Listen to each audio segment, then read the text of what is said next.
Hello everyone, very good morning. Welcome to ixamBee. First, I want to check that I am audible, and in this video, I am going to discuss 20 questions that we are continuing in the series 300 most important questions for RBI Grade B, and there are going to be 3 bonus questions in which I am going to tell you how you are going to prepare general awareness and ESI. What way whatever you study for general awareness is also going to help you for your ESI preparation. Right now your focus must be on the phase 1 exam. Phase 2 exam, there is syllabus, but actually that 50% descriptive in ESI and FM, and then your full English paper descriptive helps you that if you do it rightly, you can prepare in less time. I am still not very sure whether I am audible. I am waiting for your comment. I think yes. Okay. So starting the session today, and yeah, here I would like to tell you that don't get too much worried about descriptive part. It is important. It is very important for your selection. But as I always say, I also prepared for 1 week for the descriptive part, and our time, the phase 2 exam was completely descriptive. Sometimes people worry about they are being genius or not, but as Thomas Edison says, it's 99% of your preparation and 1% of the genius, 1% of the inspiration that is making you genius, right? So don't worry, if you work hard, you are going to get success. This is the bonus question. I am starting with the bonus question. A mechanism used by RBI under its credit policy to provide to states banking with it to help them tide over the temporary mismatch in the cash flow. What is this mechanism called? And the correct answer is wage and means advance. This is not commercial bill, treasury bill, credit bills, right? And what I wanted to tell you here, because you will find several of such questions in our mock test, in our GK quizzes, in our sectional test also, but more important is you know how to study. So this is I have taken from monthly BPDA. I am going to come from question number 61 to 80 in this session, and the pace has to be little fast so that we save time. We have to prepare 50% faster, right? So here how you are going to prepare from this BPDA. This is the news. This is the news item. Here in the learn along, we have covered this. Wage and means advance is a mechanism used by RBI under its credit policy to provide states with who are banking with it to help them tide over temporary mismatch by wage and means of advance. Right. So RBI fixes WMA limit to state UT at 47,010 crore. This is the news item. Understood? The second such question. So this is GA and ESI. Because many a time you people ask, where is the overlap between G and ESI? So there is an overlap. Here, instrument that allows the RBI to absorb excess cash from the economy by sucking liquidity from the commercial bank without giving government securities in return is standing deposit facility. It is not repo. You know, repo is for lending in the market. Reverse repo is for sucking the liquidity, but in case of reverse repo, you have to have government securities. I am showing you how it is covered in the BPDA again. Important है बहुत, because you have to study this way. See, I am giving you some sample questions here, but ultimately you have to study more. Especially for GA and ESI, the coverage has to be very wide for all whatever is important for the exam. So this is the news item. RBI launches standing deposit facility at 3.75%. Right, which will be serving as the floor for the policy corridor, and with this the width of the policy corridor was narrowed 50 bps from 65 bps. This is the question I asked in one of the earlier video, if you remember. And marginal standing facility at the upper end of the policy at 4.25. So what is the policy corridor? So one side you have MSF and other side you have SDF. The gap between the two is 50 bps, right? The SDF will make up the two of the standing facilities, one to absorb and another to inject the liquidity. Here you read this: SDF allows RBI to absorb excess cash from the economy by sucking liquidity from the commercial bank without giving government securities in return to the lenders. This is a important differentiation here, because when you compare this with the reverse repo is an instrument used for sucking the liquidity from the market, and this is covered in the April BPDA.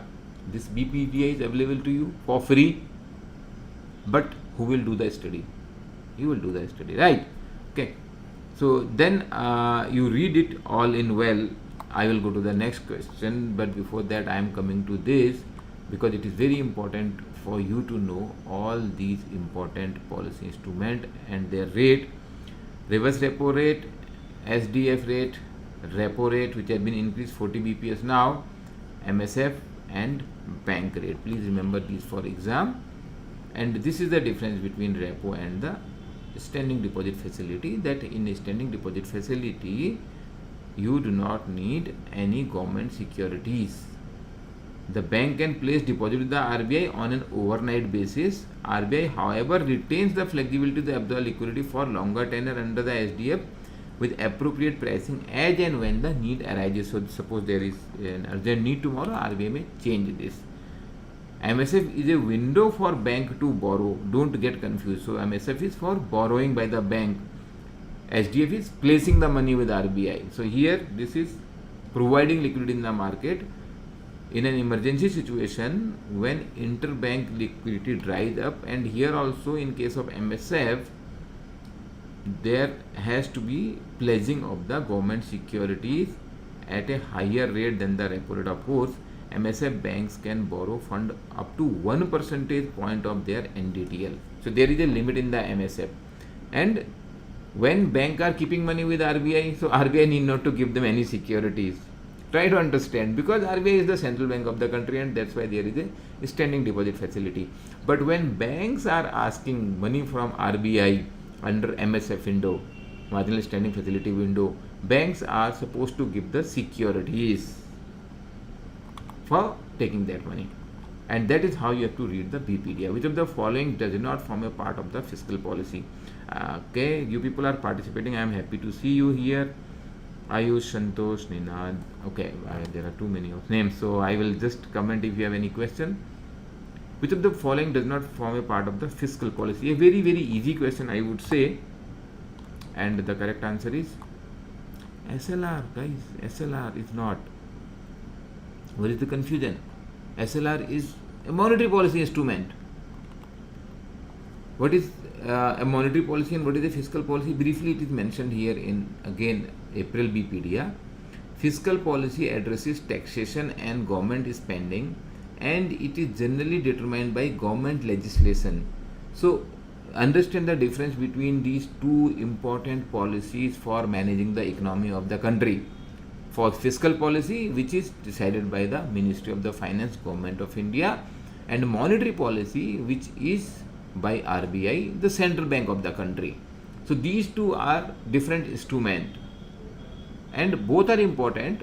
Both have objective of growth, but both have slightly different thoughts also, because government has a different mandate, and a mandate of growth, a mandate of managing employment, poverty, and RBI is more about managing inflation, right? So you have to know about the tools which are available in the monetary policy and in the fiscal policy. Only from first 5 pages of April BPDA I could make these 3 questions, and I would strongly recommend you to read the BPDA for last 6 months and more in depth for last 4 months. It will help you in your GA number 1, which is much more important now for your general awareness, and also for your ESI. There are some overlap of the questions always there. It is always there because you can't help it. Some of the questions you will call static GA, so this will also come there. Now I am coming to the another 20 questions which are in the series of 300 important questions. If you have not gone through the earlier videos, please go through. Our past record shows how many of these appear in the exam. And here by showing this BPDA, by short notes, by keeping the classes live where you can ask. We are telling you how ixamBee is helping 50% faster in your preparation, at least 50% faster, because of this crisp note. Current affairs, I showed you something, quizzes, previous year paper, make my test. You can create test which suits your requirement, the difficulty level as per your requirement. So this is the question I asked last time, the limit of foreign portfolio investment under voluntary retention route, VRR, has been enhanced by RBI to what? I am happy to see most of you actually wrote it right. 2.5 lakh crore. Yeah, that is the answer. And see this in the larger picture in what is happening in the economy. So right now we need foreign investment, and that's why RBI has increased this limit to 2.5 lakh crore, right? 2.5 lakh crore. Sorry, I read it wrong. With effect from 1st April. Earlier it was 1.5 lakh crore. FPI can transfer their investment made under the general investment limit to VRR through mutual fund investment, and not permitted under VRR investment in ETF have been specifically allowed, provided the exchange traded fund invest only in the debt security. So if you are going to be in the more detail, remember this.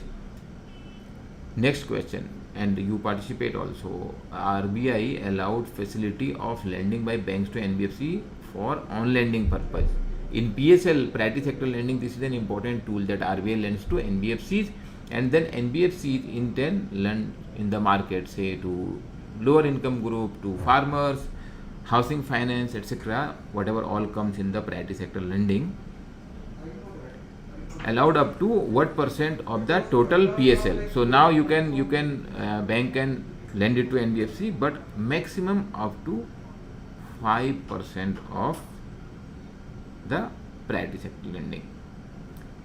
And the denominator here is not A and B, C. It is priority sector lending, 5% of the PSL. If you see this in one question, there is a scope of another 10 questions. So these 300 questions are going to be 3000 questions. Read this well. For the purpose of this, to ensure continuous synergies that are developed between bank and NBFCs in delivering credit to PSL, RBI has allowed above facilities that including housing finance companies on lending up to limit of 5% of the individual bank's total PSL. In case of small finance bank, credit to NBFCs, MFIs, other MFIs which are members of the RBI recognized SROs, self-regulatory organizations of the sector, will be allowed up to an overall limit of the 10% of an individual bank's total PSL. And this is for small finance bank, because small finance bank have to do more lending in the PSL. One. Secondly, many of the small finance bank were earlier microfinance institutions, so they have good exposure to MFI sector. That's why there is a more room for them to lend to MFIs, NBFC MFIs. But those NBFC MFIs, those who are under SRO, self-regulatory organizations created by RBI, there are two self-regulatory organizations. Which of the following is not a constituent of the Tier 2 capital of the bank according to the Basel record? So there is a Tier 1 capital, the core capital, and there is a Tier 2 capital. So if you know those well, so you can answer this here. The correct answer is yes. Many of you are writing correct. So it is capital reserve. It is capital reserve. Okay. So let me take you to this slide. Just a minute. First, let me erase this. Yeah. Tier 1 and Tier 2 capital are part of the capital required under Basel norms. So Tier 2 capital is supplementary capital. So Tier 1 is the core capital. That is mainly the money invested by the shareholders and profit earned. So in the Tier 2, there is undisclosed reserve, revaluation reserve, general loan loss, hybrid capital instrument, debt and equity hybrid, subordinated debt of the financial institution. All that comes into the Tier 2. and Tier 2 is generally less reliable or less secure than Tier 1 capital, which is the core capital, and therefore must be considered separately when evaluating the riskiness of a bank. Banks are required to maintain Tier 2 capital at least 2% of the RWA risk weighted asset on an ongoing basis. Capital reserve is a disclosed reserve and form part of the Tier 1 capital of the bank. So briefly you have to understand, and if you understand the concept, you will be able to answer the questions also. Recently RBI rejected 6 applications for an on-tap license. Which of the following is correct regarding the on-tap license policies? On-tap licensing policy for universal bank license was introduced in 2016. On-tap licenses means you keep on applying, so there is no definite date which RBI will ask, so anybody can apply anytime. Are given by RBI for small finance bank, which was introduced in 19, and applications were referred to the extending external advisory committee. As per the guideline, the promoter should be resident of this. No, 15-year experience is not required, so only 1, 2, 3 are correct. And if you know about that on-tap licensing policy introduced in 2016 when Dr. Raghuram Rajan was the governor of RBI, and that for the small finance bank on December 19. So first it was for the universal bank. Universal bank means bank who are eligible to do any activity. The latest names are Bandhan Bank and IDFC Bank, who were given the universal bank license. Prior to that it was Yes Bank, Kotak Mahindra Bank. Prior to that it was SDFC, ICICI Bank, etc. So as per these guidelines, applications are referred to the Standing External Advisory Committee set up by RBI, and eligible promoters need 10 years of the experience. Okay. Minimum paid up capital required for universal bank is 1000 crore. It was earlier 500 crore, so now it is 1000 crore, and 300 crore required for the small finance bank. PDF of this session banking wala PDF मिल जाएगा. So at the end of the session we will provide the PDF also, and at the every video we are providing PDF. So don't worry. I will rather tell you banking wala and everyone. So don't just hoard the information, which I have actually realized in many of my discussions with the student. They keep collecting. सब collect कर लेता हूँ. Exam से पहले सब revise कर लूँगा. It is more important to keep it here. Keep it here. So in this PDF you may get something which you can read in 15 minutes, but you know how much I am talking in one question. In addition to whatever written in the answer, there are so many things I am explaining in between, right? So if you learn with me, you will be taking it here. Okay, under the PM Kisan scheme, the center transfers an amount of what amount per year in equal installment? Yeah, it is 6,000 in 3 equal installment directly to the bank account of the landholding farmer, irrespective of the size of their land holding. This is the PM Kisan scheme. So 2000 rupees each time, 2000 in 3 installment, right? So total 6,000 rupees in a year is transferred to the bank account. Correct. I am happy to see so many of you are able to tell the right answer. PM Kisan scheme is an initiative by government to provide minimum income support every year. Under the scheme, support of 6,000 per year directly credited to the bank account of the farmer. Perfect. Tell me this one. PM SVANidhi scheme is one of the major safety net program launched during the pandemic. What is the main objective of the scheme? PM SVANidhi. I am not reading all the options for the interest of time. Time is the most crucial resource for you, for everyone actually. We have to be faster. Working capital loan for street vendors. And many a time, even during the preparation also, it's better to know what is the right answer so that there is no confusion. Pradhan Mantri Street Vendors Atmanirbhar Nidhi. This is the SVANidhi. The street vendors, if you remember the full form, you will not get confused in the exam.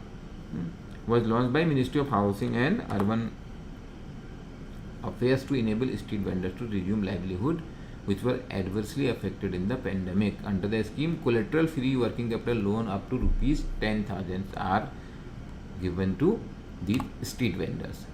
As per the MSME definition, very very important fundamental question, important for GA and also important for ESI. What is MSME? And I will tell you, you tell me the right answer. There are two definitions, means two way to define MSME. One is based on the turnover, and second is, what is second? You write in the comment. Yeah, Nilesh, you are right, working capital loan. So second is investment in plant and machinery. Here the correct answer for turnover is 250 crore rupees of turnover. But there are other way also to, earlier if you see, earlier the definition was only investment in plant and machinery. Now turnover is also there, because there are some units where the plant and machinery investment is less but the company has grown. So if the turnover has crossed 5 crore, it becomes then small, because above 5 crore it will be, less than 5 crore it is micro, less than 50 crore it remains small, and it remains medium if the turnover is less than 250 crore. Okay. A bank certificate which is issued in more than one country for share of foreign company. Understand this very very well, so don't get confused with the language. Issued in more than one country for share of the foreign company, and the shares are held by the foreign branch of an international bank. What is this called?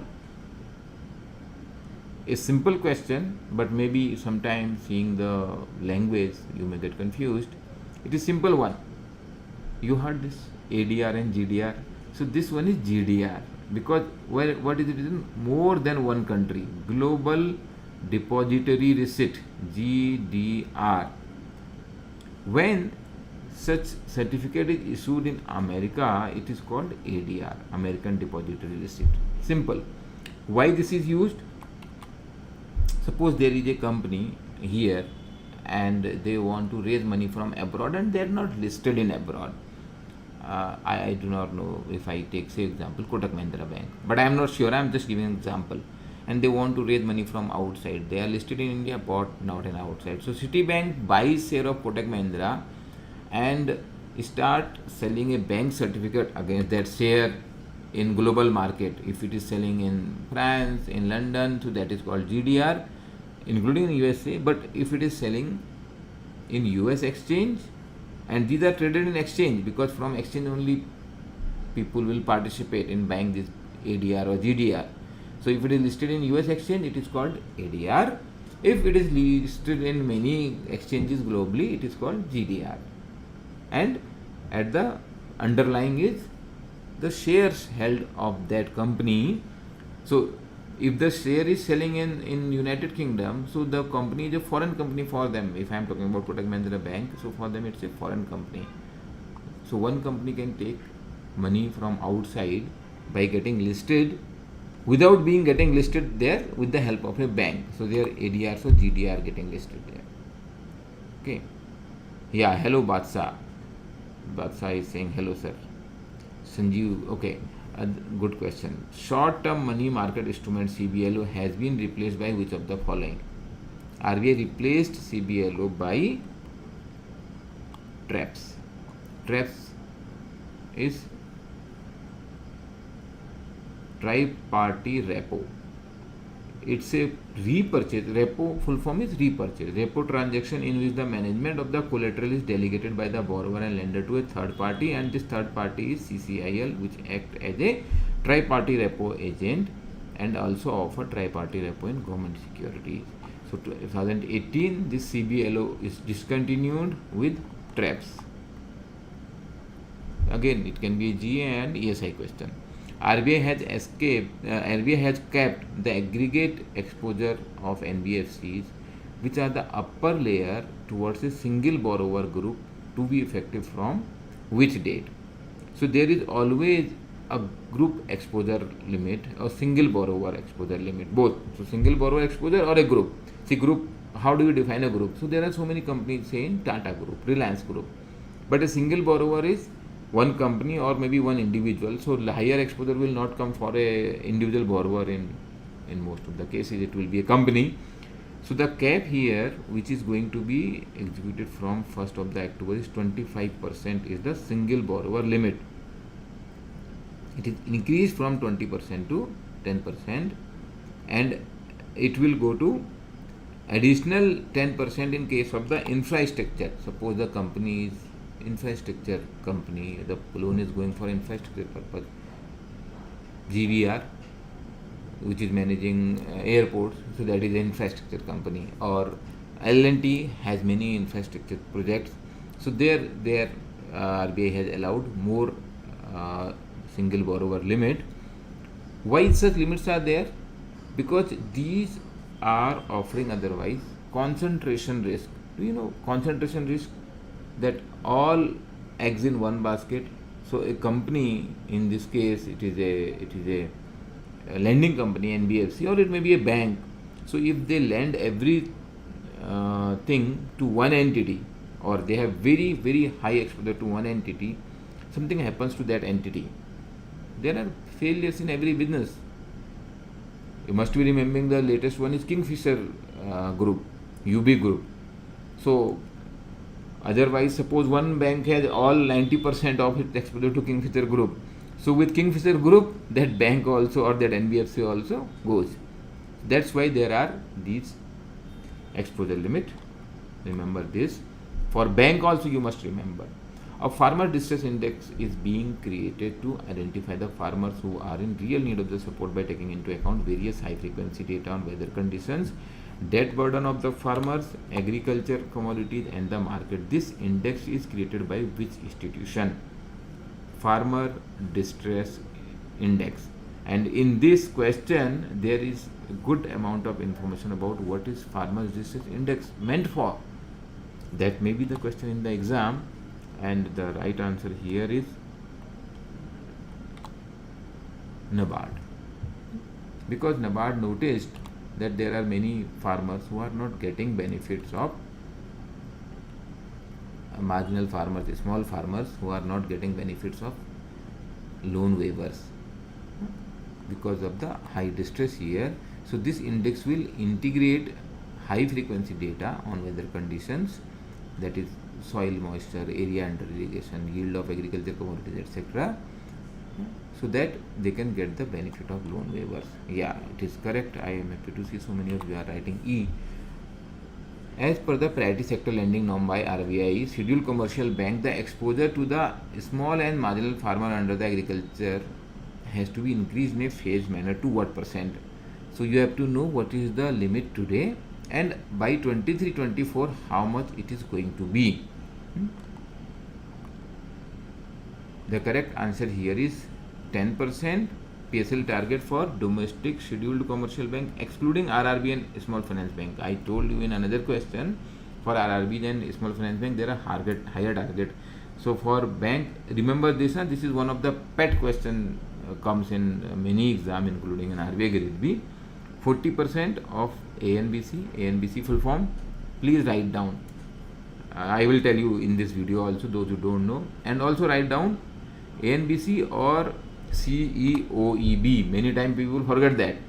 If the option tell you, it has to be one of those, higher of those. What is that CEOBC?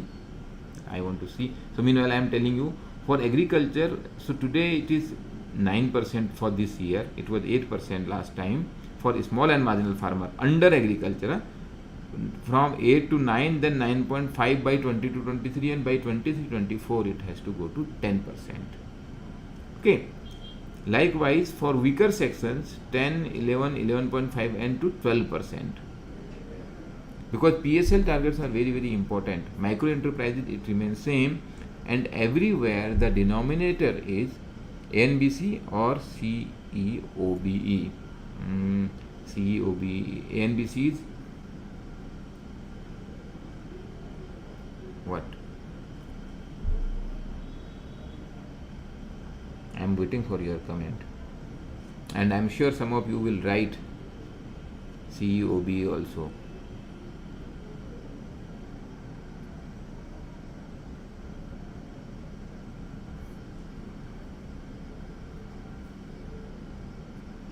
credit equivalent to off balance sheet item. Yes.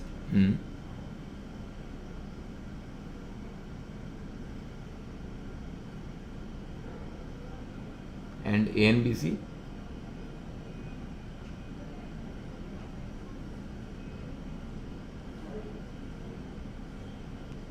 And what is credit equivalent to off balance sheet item? So if you have gone through the balance sheet, there are on balance sheet item, the loan item, and off balance sheet is mainly bank guarantees, and then letter of credit, derivatives, because some of the foreign banks have very high derivative exposure. That's why they have given this, that not only A and B, C adjusted net bank credit.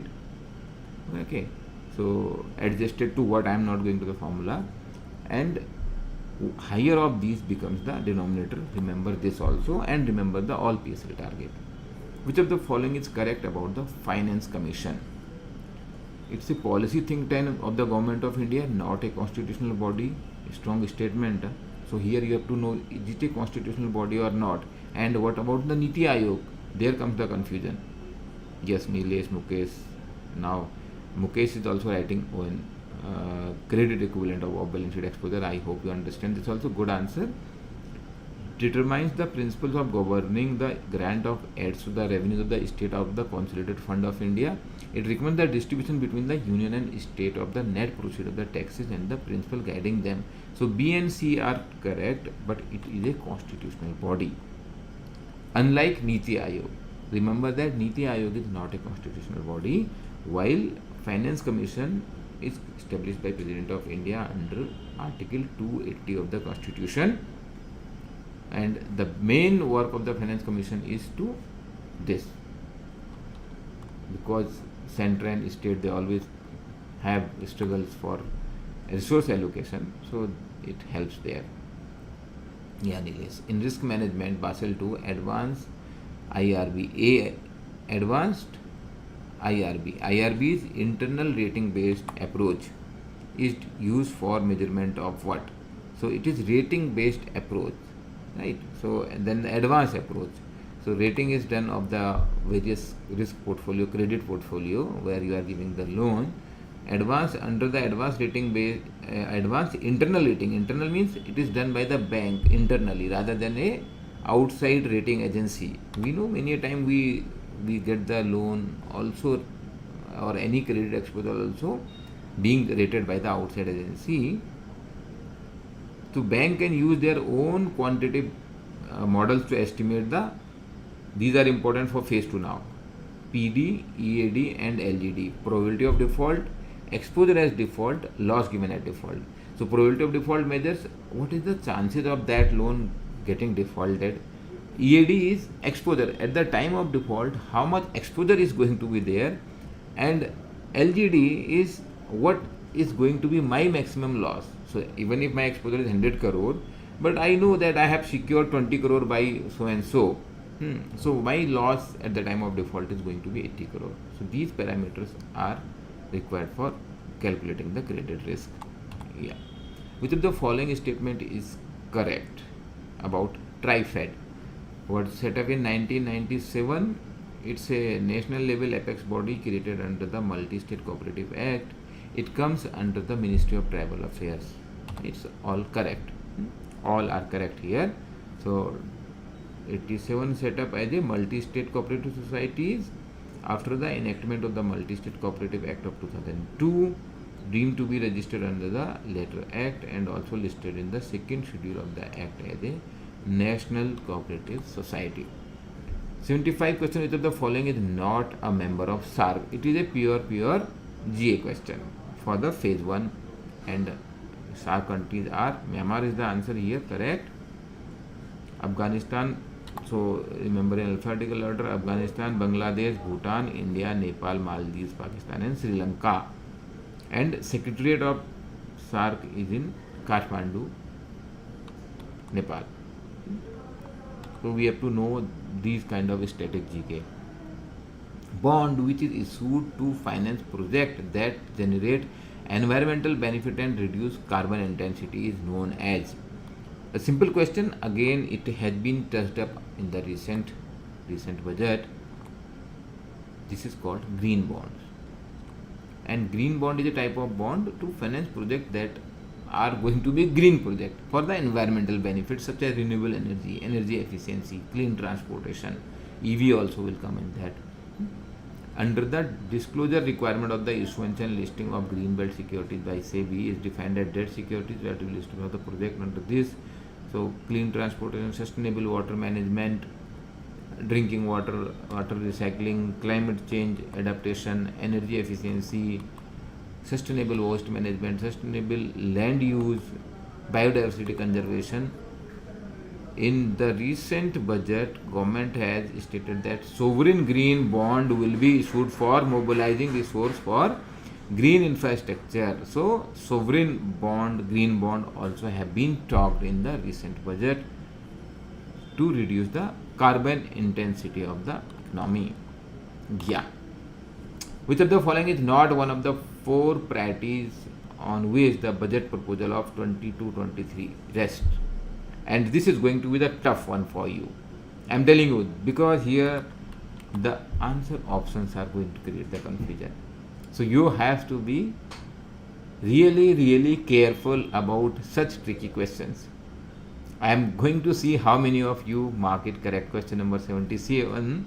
So our options are as per the recent budget proposal, which of the following is not one of the four priorities? PM, Gati Shakti, inclusive development, productivity enhancement and investment, sunrise opportunity, minimum government and maximum governance. None of the above. Oh, I am happy to see Nilesh, Mukesh, Surya. It is yes, because in the four priorities, this minimum government, maximum governance is not mentioned. Though this had been always an agenda. So you have to remember here specifically what the question is asking, and these are the kind of mistake we do in the exam. We have to be careful, but happy to see Swati, Punima, Agastya, all of you are writing correct. So Nilesh has also written that in 21-22 it was there, the minimum government, maximum governance. Discontinuation of the LIBOR. LIBOR has been discontinued. RBI has proposed to revise the all-in cost ceiling for existing ECBs, external commercial borrowing. So now, you know, LIBOR was in controversy that it has been fixed and all that. So that is not going to be there. Rishabh is saying financial inclusion is the fourth pillar. Okay, thank you Rishabh for adding that. Good. So this is going to be now replaced with, rather, alternative reference rate, which is applicable to the currency of borrowing. Okay, so in case of external commercial borrowing or trade credits, TC, the trade credits which are linked to the LIBOR, it is proposed to revise all including ceiling from 450 BPS to 550 BPS. So you may not remember this BPS, but understand that LIBOR is being replaced with alternate reference rate now. And this has been globally, LIBOR has been globally accepted as an interbank rate. What now I am coming to the second last question. What will be the duration of 5-year zero coupon bond? And the last one I am not going to discuss the answer here. So you have before that I will take up your questions. So if you have any questions, please write now in the comment, because after showing you the last question I am going to stop the session today. What will be the duration of 5-year zero coupon bond equal to 5? See, sometime the answer is simple. So duration of a zero coupon bond equals to bond maturity. So we normally draw this kind of line. No? So here it is time 0, here it is time 5. 1, 2, 3, 4, 5. So 1 year, 2 year, 3 year, 4 year, and 5th year. Right? So 5th year, this zero coupon bond, suppose you have invested, this is 100 rupees invested in this. So you always buy zero coupon bond at a discount. So 100 rupees face value bond, you will maybe say buy at 93 rupees. So what are your return here? In zero coupon also you get an interest of 7 divided by 93 multiply 100. So this is the percentage of the return you are getting here in a zero coupon bond. The duration of the bond here is equal to 5. Okay, duration of the bond equals to bond maturity. For all other coupon bearing bond, the duration is always less than the maturity period, because what happens in case of the coupon bearing bond, suppose it's a coupon bearing bond which gives you some interest in all these year 1, year 2, year 2, 3, 4, 5. So you are getting some coupon back.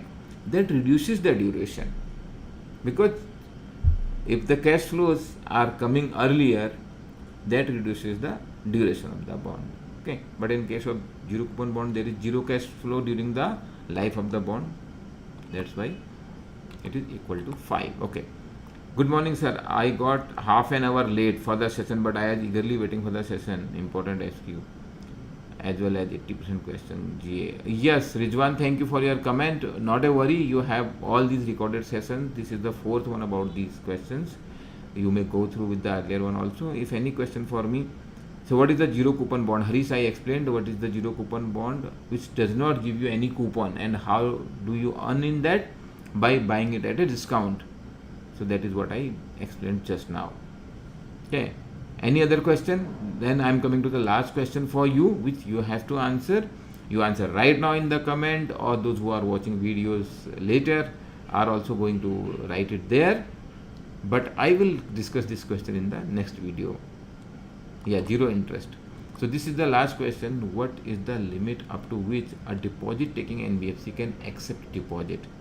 As per the RBI guideline, one time of NOF is net own fund, right? Or 2 times, or 1.5 times, 2.5 times, 3 times. Please write here in the comment. Those who are watching the recorded one, you also write in the comment, because the more you participate, the better you become. This is all for today. Please subscribe to the channel if you have not done it right now. You have any question, feel free to ask to us. Bond price and yield relationship is always inverse Surya. Higher the bond price, lesser is the yield. So that is for the listed bond. And we will keep discussing all that. This is a good question, because RBI being the regulator of the money market, you have to understand bond market very, very well. The concept, not what is happening in day-to-day basis. Okay, thank you, and it has been pleasure talking to you. You have been participating so well, so I am happy to see the progress of some of you, and I would highly recommend you to complete all mock tests what we have given here in ixamBee, because that will help you in the real exam. Also go through the description, especially the general knowledge part, which is your 40% of the exam. All the best, guys, from my side. Keep preparing.